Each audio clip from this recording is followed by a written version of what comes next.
more to marketing. Welcome to More to Marketing, the podcast that explores marketing, product, and everything in between. I'm your host, Susan, and today we're talking about how to approach digital transformation and product culture.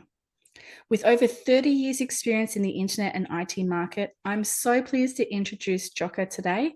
He is an expert in this field. He has a huge passion for technology, and he loves to bridge the gap between the IT and the business, but in all various different areas to improve the business. He has a passion to share his knowledge and insights by helping businesses really thrive to be the best that they can be and get their real potential.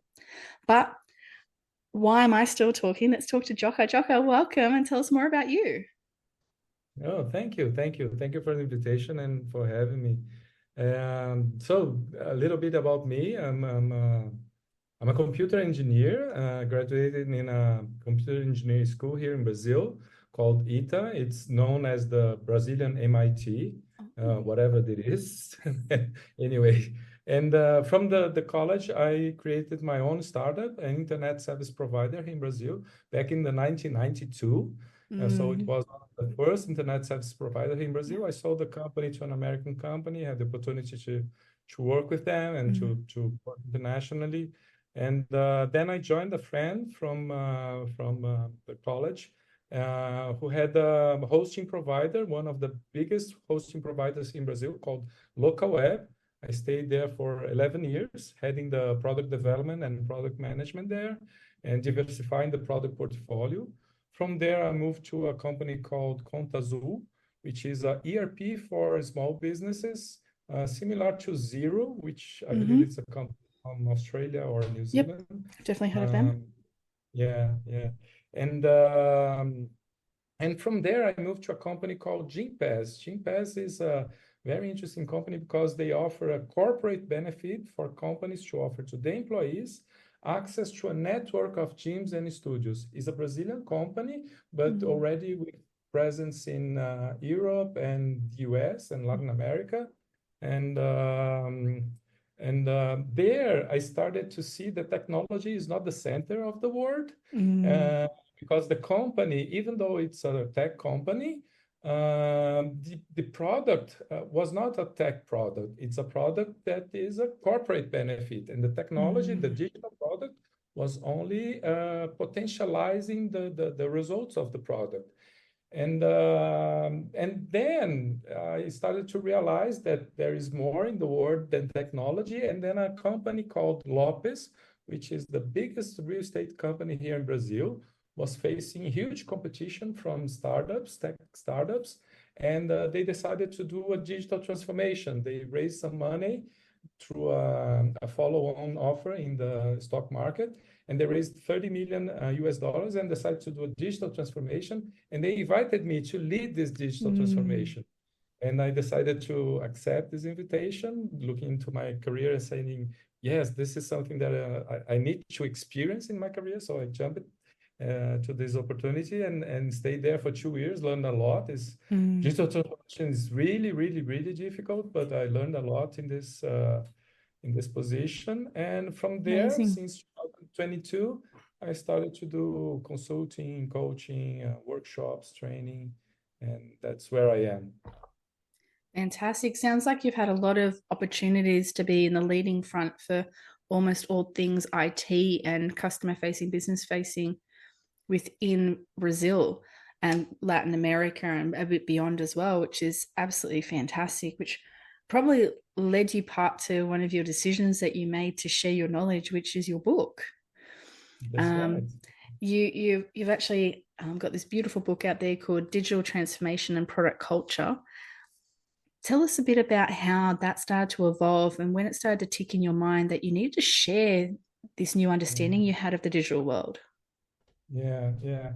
Actually, I probably didn't mention this to you, but this is my fourth book. I read Nice. 3 books already. The first one on product discovery called Startup Guide. The second one called Product Management on the function of product managers. Yep. The third one is Leading Product Managers or Leading Product Development, released in 2020. And this is my fourth book. So I really like to write about this. I like to share. I've been giving training here in Brazil for a long time now. And it has two objectives. The first one is to share knowledge, to share learnings, so we can grow as a community. Mm. And the second one is a little bit selfish, I know, but when we have to prepare to present something, especially in writing, you Mm. need to be very careful on organizing your ideas.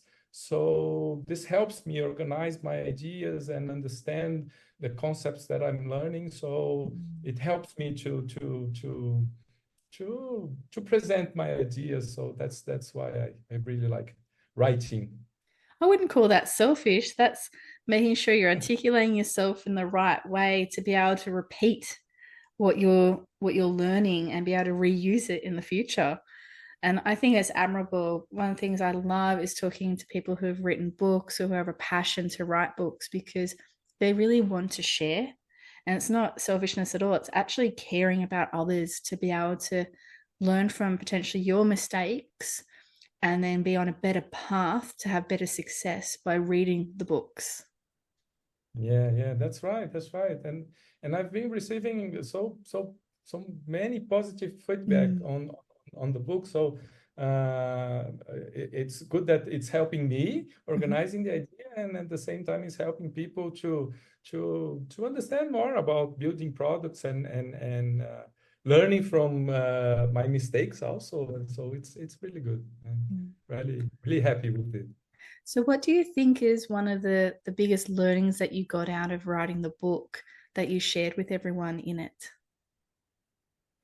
What I've been talking a lot lately is the importance for people to um understand that the product that we build, the software that we build, is just a means to an end. Mhm. Even though we talk a lot about product management, product marketing, product development, we don't wake up to build product. We wake up to achieve results, to achieve objectives. And the product that we build is a mean for us to do that. Mm. And this is very important. This changed the perspective. And I've been sharing some very interesting stories around this. One very interesting story I'd like to share about this. Uh, it's when I joined this Lopez, this real estate company. They were building a real estate agent app, Mm. and they were mentioning it as the MVP, a minimal viable product. Mm. I asked them, but for how long are you building this? And they said to me, we are building this for 7 months. I said, 7 months? This way too much for an MVP. And they Mm. said, and did discovery for other 5 months. So 1 year total to build this MVP. I said, listen, we Mm. cannot call it an MVP, but tell me more. Why are we building this, right? Yep. And they said, listen, this is 101 sales. So whenever we have a lead, a person interested in a property, if we make this lead get to the agent as fast as possible, and the agent replies to this lead as fast as possible, it increases the chances to evolve, to close the deal, or to evolve to Mhm. a next phase. So we decided to build mobile app with push notification. Mhm. Okay, and it's a possible solution. Okay, but then during the discovery, we figure out that the real estate agent, she checks the name of the person into our database to see if the person is there. If it's not, she registered the person there. And so this new scope entered the scope of the product. So the scope growth. Yep. And Scope creep, love yeah, it. yeah, exactly. And then another thing is that the agent, what they do is they search for properties similar to that one that came with the lead, to send like 3, 4 properties, because that increases the chances of the lead, the person, the prospect interested in the property, scheduling a visit to visit at least one of the properties. So the search for the properties also entered as another feature in the scope. So it grows, and Mhm. see how we ended That's up with not that. MVP. Yep. Exactly, exactly. So what I mentioned to them is, listen, an MVP is let's keep with the app with push notification, leave all the rest. Mm. The agent, she already does that somehow. So leave it to them to do it the way she already does it. Okay. Oh, that's right. That makes sense. And I said to them, and you know what? We could even not build the app. We could send a notification through SMS. Then Mm. everybody Eyes stared at opening. me. Yep. Oh, yeah, you were right. And then I asked the engineers and said, I mentioned, but is it possible? Can we do it? And they said, yes, we can. And they went there and they did it, and they did it in 10 days. 10 days. And in Compared to 10 days, 12 months that they've been working on already. exactly. In 10 days, all the agents were receiving the notification. So this is what I've been telling a lot about. What matters is Mm. the result. We need to deliver results fast. Yep. That's what we are here for. And the product that we build is a means to that. Yep. No, I think that's a fantastic story about how some people can, when you don't have a project manager or equivalent steering it the right way, people with power can put authority into it and say, no, no, no, it must have these other two things or you cannot go live.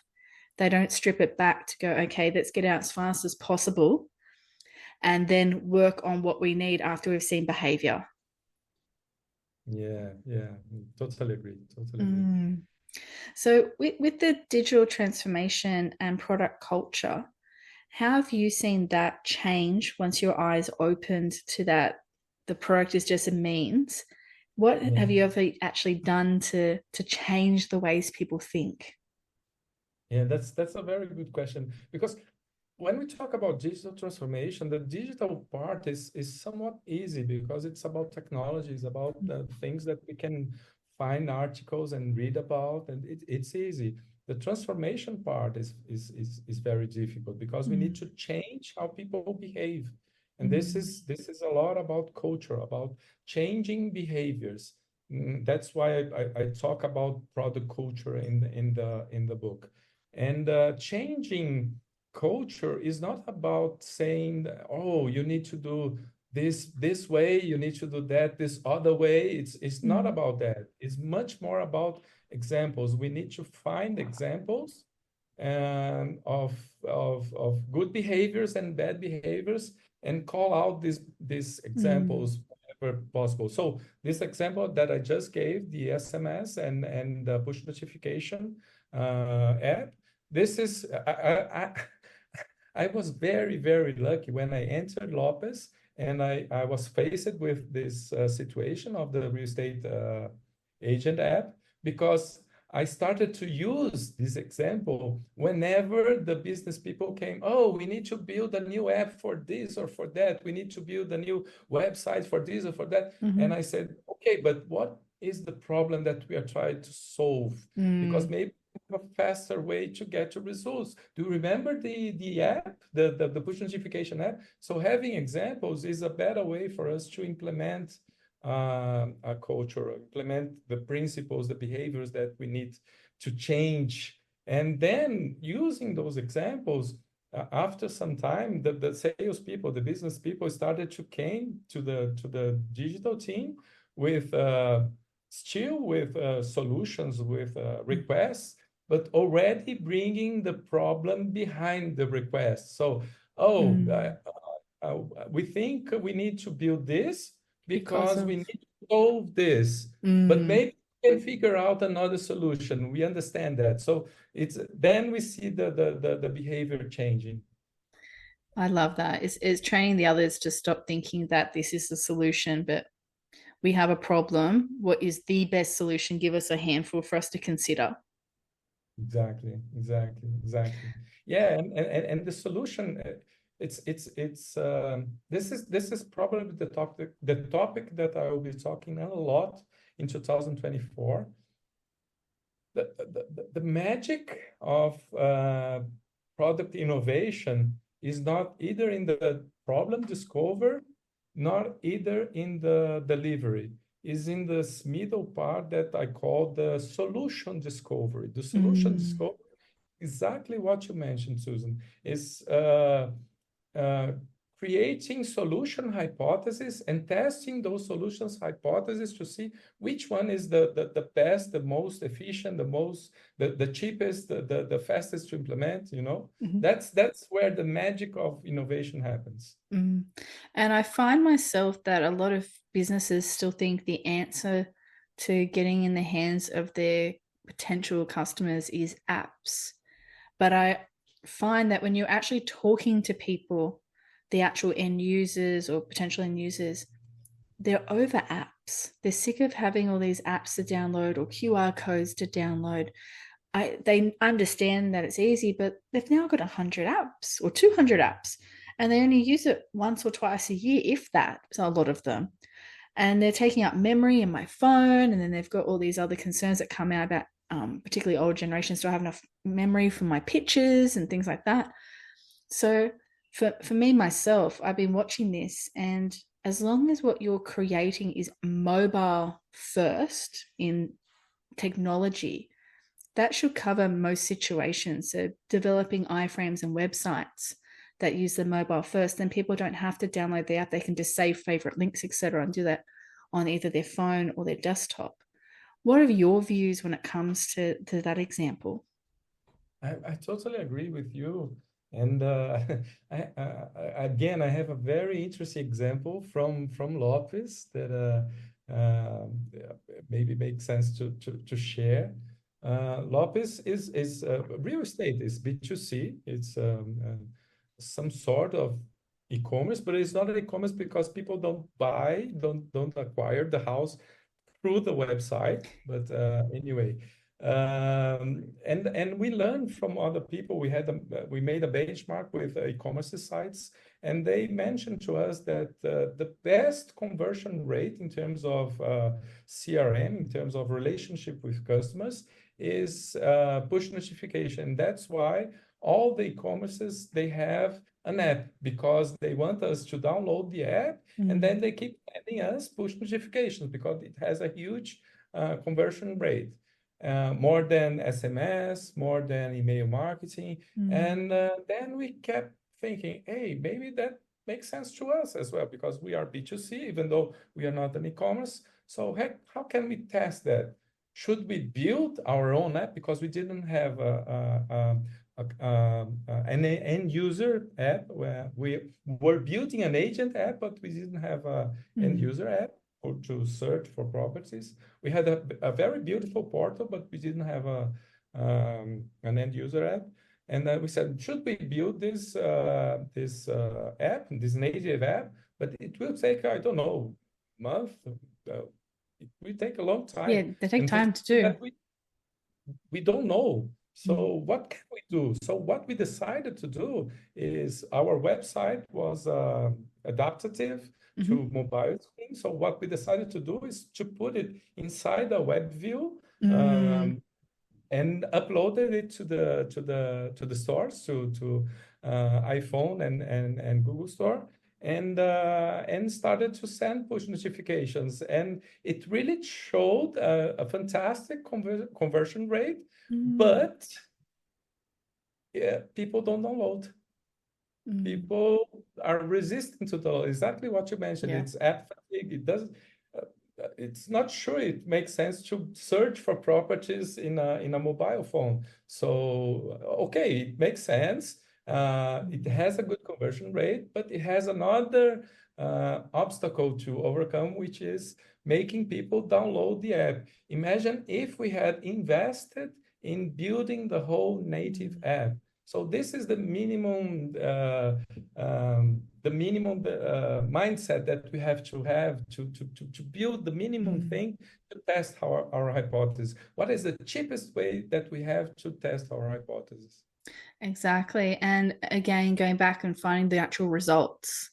Yes, we've seen Exactly. some fantastic things with other types of markets, but what will happen in ours? What will the behavior be? So, yes, you had Exactly. great interaction for the few who downloaded it. And that was the problem. It was the few. You didn't have scale. Exactly. Exactly. And that's where I think a lot of businesses manipulate numbers a little bit internally for their favor. Yeah. Yeah. I believe so. I believe so. So, what critical factors do you think help drive a company to undergo a digital transformation? What are some of those key areas and key factors that should be considered when going down this path? Normally, what drives is some sort of threat when they see companies going into that direction, especially if they are tech companies or startups, well funded.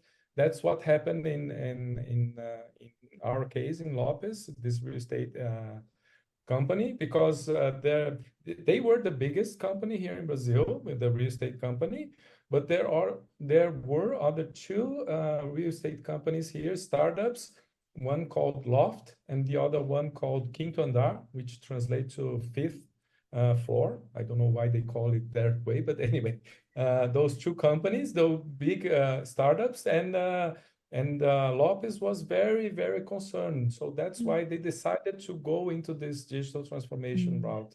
And normally is something like this. They mm, either see a threat, someone entering their space and moving fast and gaining attention and gaining customers and gaining funding, or they see a potential in some technology and invest. And one common mistake that they normally make is hiring some big consultancy company spending a to fortune. come and make a big, yeah, to make a big project, because those companies they are not used to start small. Because one thing that is very important in the digital transformation, you cannot start big, huge. You need to start small and have Mm, uh, small wins that prove themselves, because you need to gain this culture. You cannot implement this culture all at once. You need to have small wins and experiment and see yeah. how this Get the traction fits going. exactly, and see how this fits into the existing company culture and start to Mm, make changes and adaptations. So yeah. mm.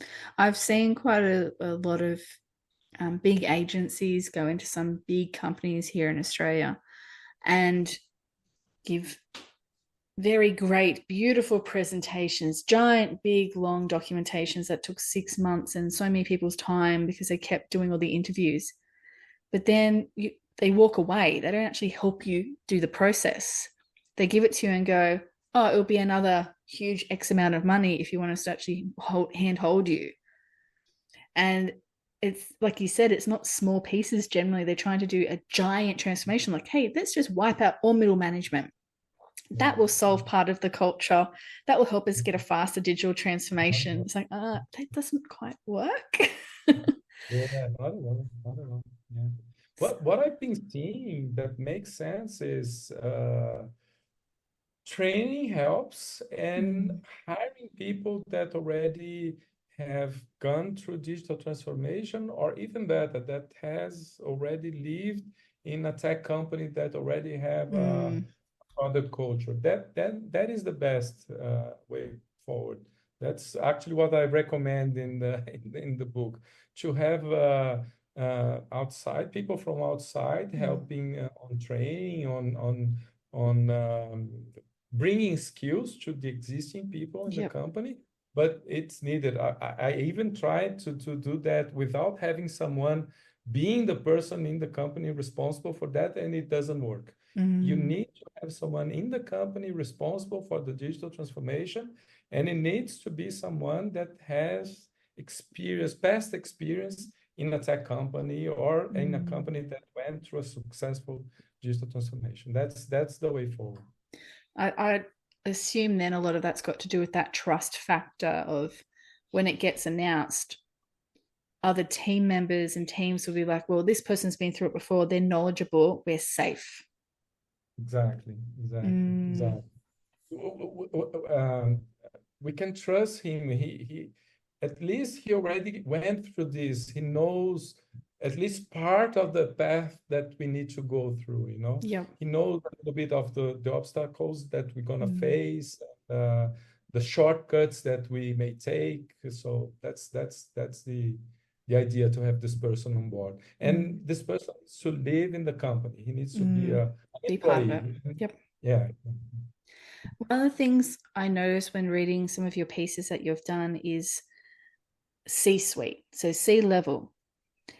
Uh, I don't want to ruin it by saying the answer, but could you elaborate more what I mean about C suite when it comes to digital transformation? Yeah, yeah. This is very important. This is the same that was talking earlier. It's experience. The C-suite doesn't have experience. It's a survey, né, that I shared with you that Mm, about the C-suite. The majority of the C-suite doesn't have experience. Even CIOs, they don't have experience with digital products and digital transformation. They have experience in manage SAP or ERPs and internal systems, but not a digital transformation with digital products, customer-facing digital products and things like that. So uh, that's very concerning, and we need to increase this experience. mm. It's a very important point. Yeah.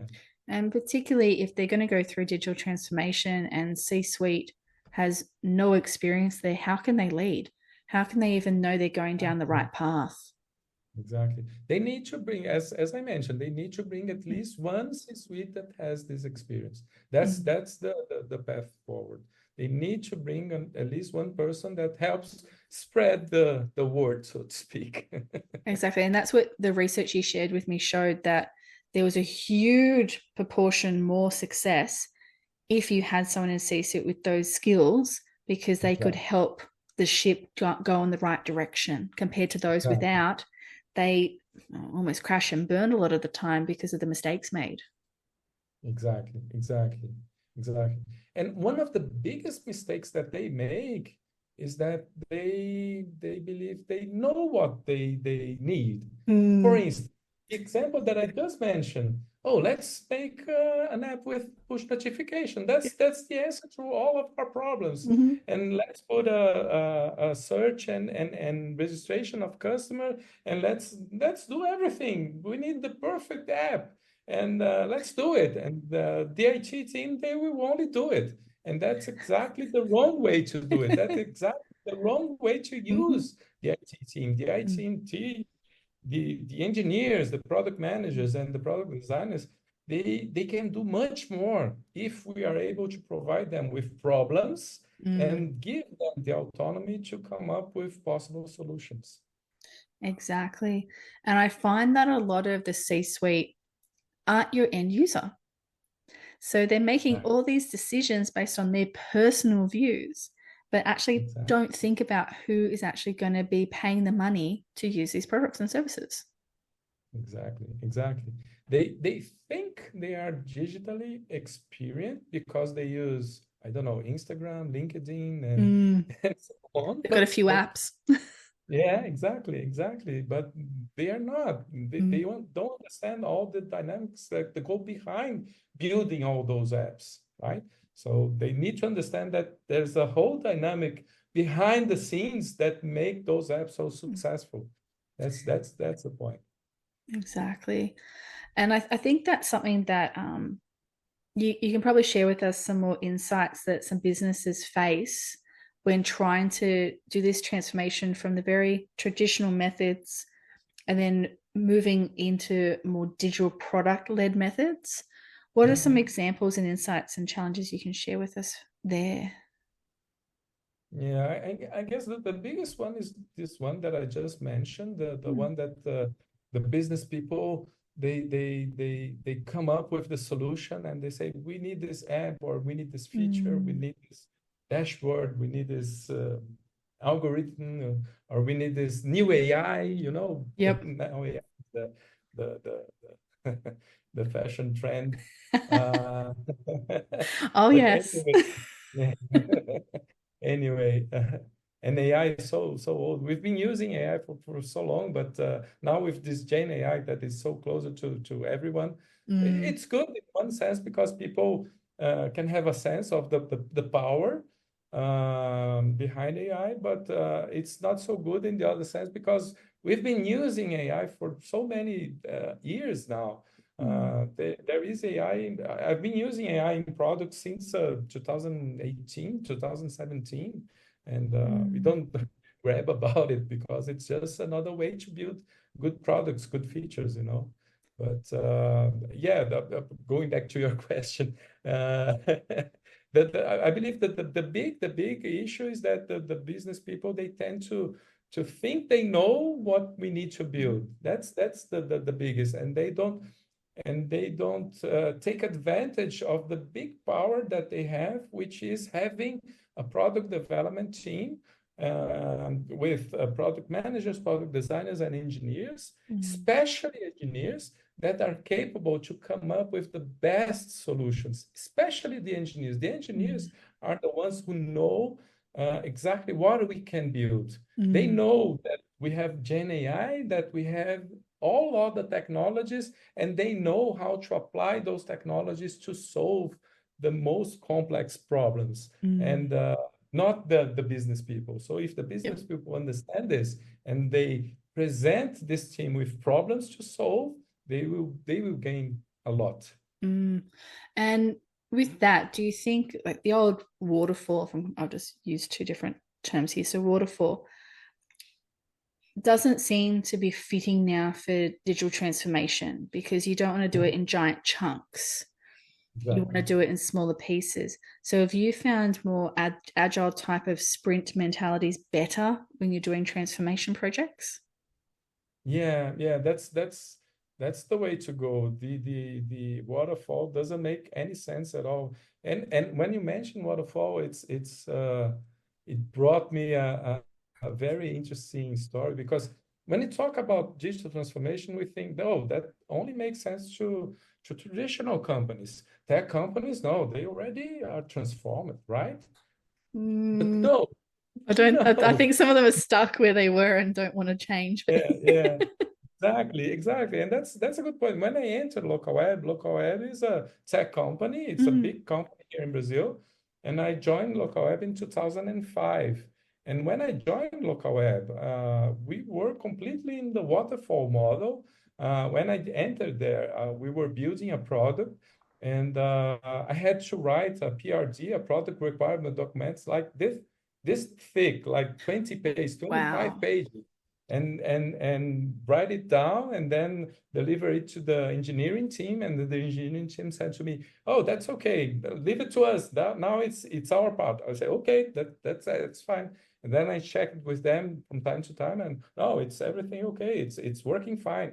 And then they delivered the product, and I checked the product was missing one of the features, and I said, maybe I missed it. I probably I've forgotten to write Mm, it down. But I checked the PRD and it was there. And I asked them, what happened? It is here, but it's not in the product. What happened? Oh, we are short in time. We decided to cut it out because we had to deliver in time. So mm, even tech companies, they yep. need this transformation as well. They need to change the way they build products. They need to be more agile. And agile is not enough. Agile is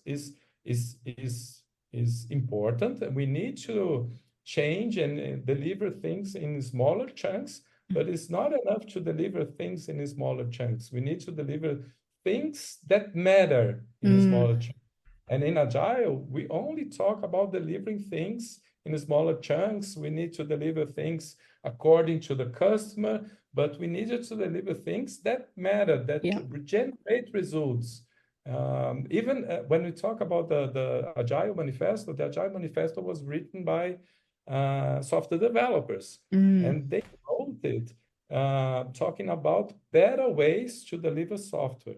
yep. It's tricky because they talk about better ways to deliver software. They don't talk about deliver better software. They talk about better ways to deliver software. It's tricky, the Mm, difference, but when we talk about product management, we are talking about figuring out ways to deliver the best software, the software that deliver results. Results to whom? mm, To the company who owns the software and to the client, to the mm, customer for whom the product will solve problems. 100%. I think that last piece is sometimes lost because some people in the business, like sales, are just purely focused on, I just want to get the money for the business. Yeah, And then yeah, you've got other people who be just focusing on the customer needs, whereas you need to be viewing both. Both are equally important. exactly, exactly. Mm. And this is totally true, Susan. Some people only look to the profit, to the revenue, and other people only look to, I need to solve everything to the customer, everything to the customer. The customer is the center of our world. Mm-hmm. And actually, building product, you have to have one eye in each of these objectives. You need to deliver software Yep. that reaches the objectives of the company who Mm. owns the product and to the customer for whom the product will solve the problem. Yep. That's the main responsibility of the product manager and the product development team. Mm.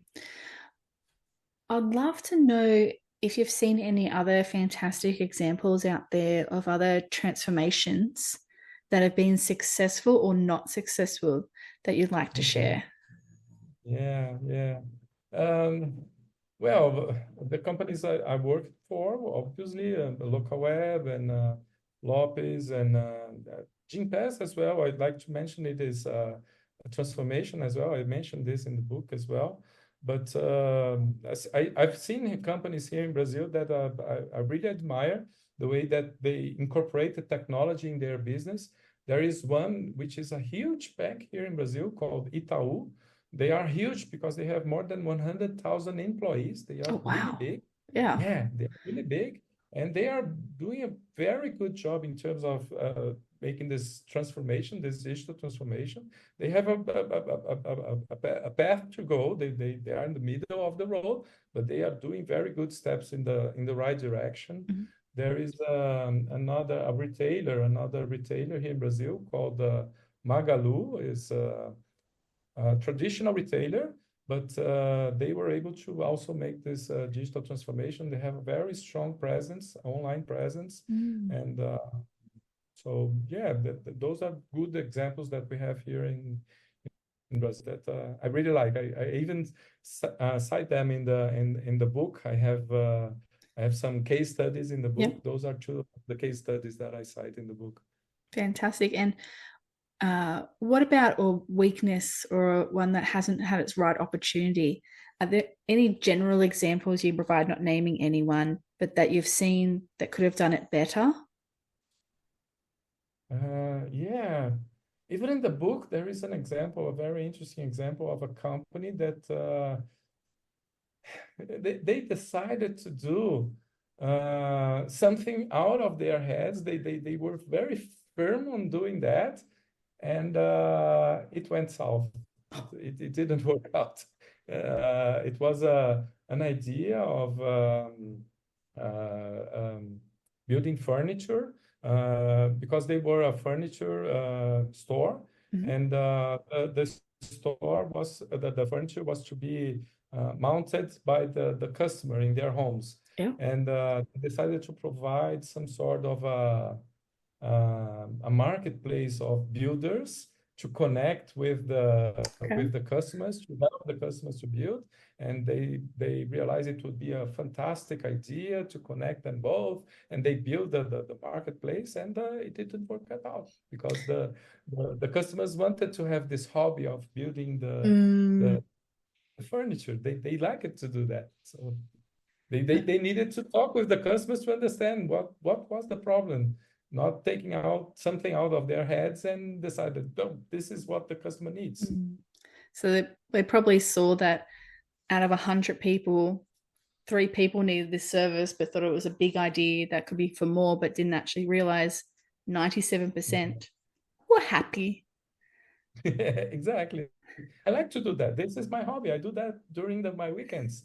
I like to buy furniture there to mount them during my weekends. This is my hobby. Oh, that poor company. Good idea, but not quite. It's kind of like Yeah, IKEA. IKEA has it as another service if you choose to. And yeah, I don't know how much they invest in that, but it seems like quite an easy little add-on that they've just done. yeah. That's not necessarily too complicated for their systems. But that one, building it all from scratch, oh no, that the poor team members. But I would love to know from you what excites you most about digital transformation. Yeah. What I what I like to see is uh, when people start to see the results, when people start to see being able to solve the problems faster, to solve the problems in an easier way, having the impact with the customers, having impact in the bottom line. So that's what excites me to help people to go through this path. I love that, Joca. I think that's absolutely fantastic to be able to see it happening and realizing it and knowing you're helping everybody. Yeah, yeah. And your It's books will be really helping a lot of people as well to do that further. hopefully. I hope so. I hope so. Well, I have my final question I love to ask everybody. You have been prepared. Yeah. What brand, any brand in the world, best represents you and why? I don't know if best represents me, but I really, really like this brand. Mm-hmm. And it's not the usual one, probably from at least from what I heard from other guests from you. And the brand is the Beatles. I really, really, really love them. Yeah, Yeah. yeah, yeah. And what I like the most of them is how they are able to touch everybody, to help everybody Mm-hmm. somehow with their music.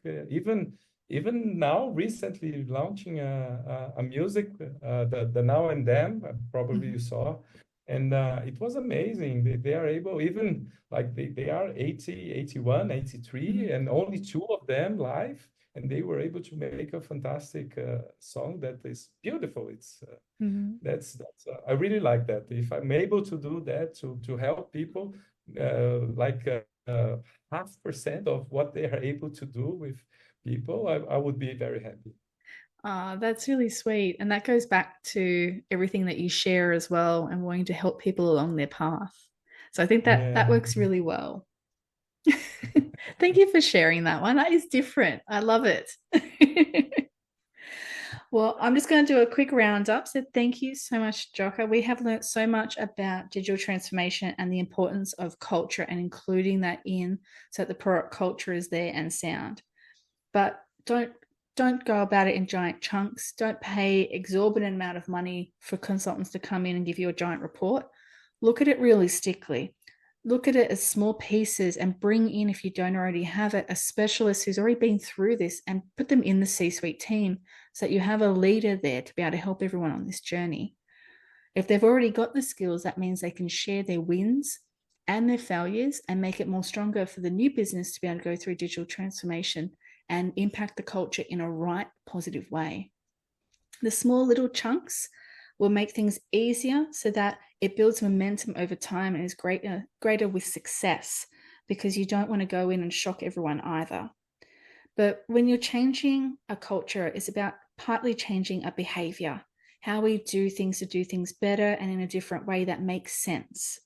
So call out and be honest. What is the bad behaviors that we need to change? What are the good ones that we need to actually build out on and do more of because they've been amazing for us and can help us transform even better? And training. Ensure that people are trained in the right way to do things so you're all on the same path together.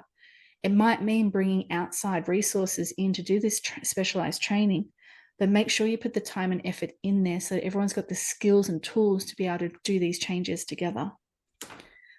I love the idea of when you're doing digital transformation that you just don't say, this is what I want. Instead, you go, this is my problem.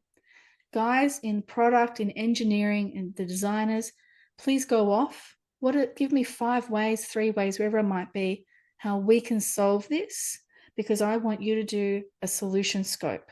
Come back to me or the team and share what you think the best way forward is to solve this problem and why.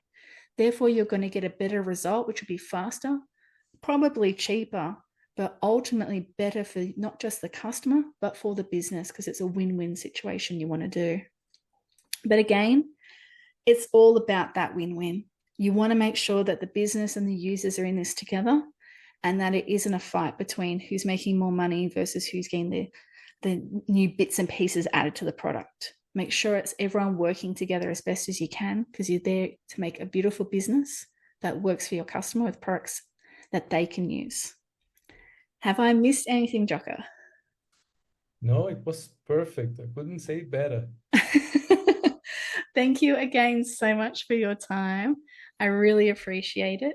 And don't forget, everyone else, to grab a copy of Digital Transformation and Product Culture. There are also 3 other books too that you might want to check out on product management and all those other fantastic topics to help you along your way for not just digital transformation, but making sure that your product team are well equipped.